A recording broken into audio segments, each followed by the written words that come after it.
Hello বন্ধুরা, কেমন আছো সবাই? আশা করছি তোমরা ভালো আছো। আমিও অনেক ভালো আছি। আজকে 3 দিন হলো আমরা দীঘাতে আছি, আর তোমাদেরকে দেখাবো যে আমরা কি কি করব সারাদিন। সকাল সকাল ঘুম থেকে উঠে প্ল্যান হলো যে আমরা আজকে সমুদ্রে যাব স্নান করতে। তাই সবাই মিলে রেডি হয়ে বেরিয়ে পড়লাম একটা গাড়ি করে। তো তোমরা ভিডিওটা দেখতে থাকো।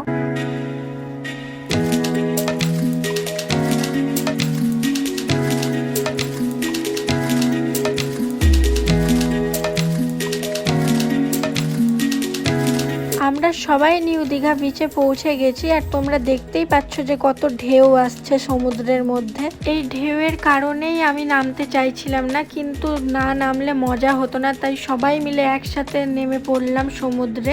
সবাই মিলে এক জায়গায় থাকলে ভয়টা কম লাগবে, তাই সবাই একসাথেই নামলাম। তোমরা যদি ঘুরতে যাও তোমরা একা নেমো না কখনোই, সাথে বন্ধুদের নয় ফ্যামিলির লোকেদেরকে নিয়েই নামবে, কারণ অনেক বড় বড় ঢেউ আসছিল, আর কখনো কখনো সেই ঢেউয়ে নিজেকে সামলানো বড়ই মুশকিল ব্যাপার।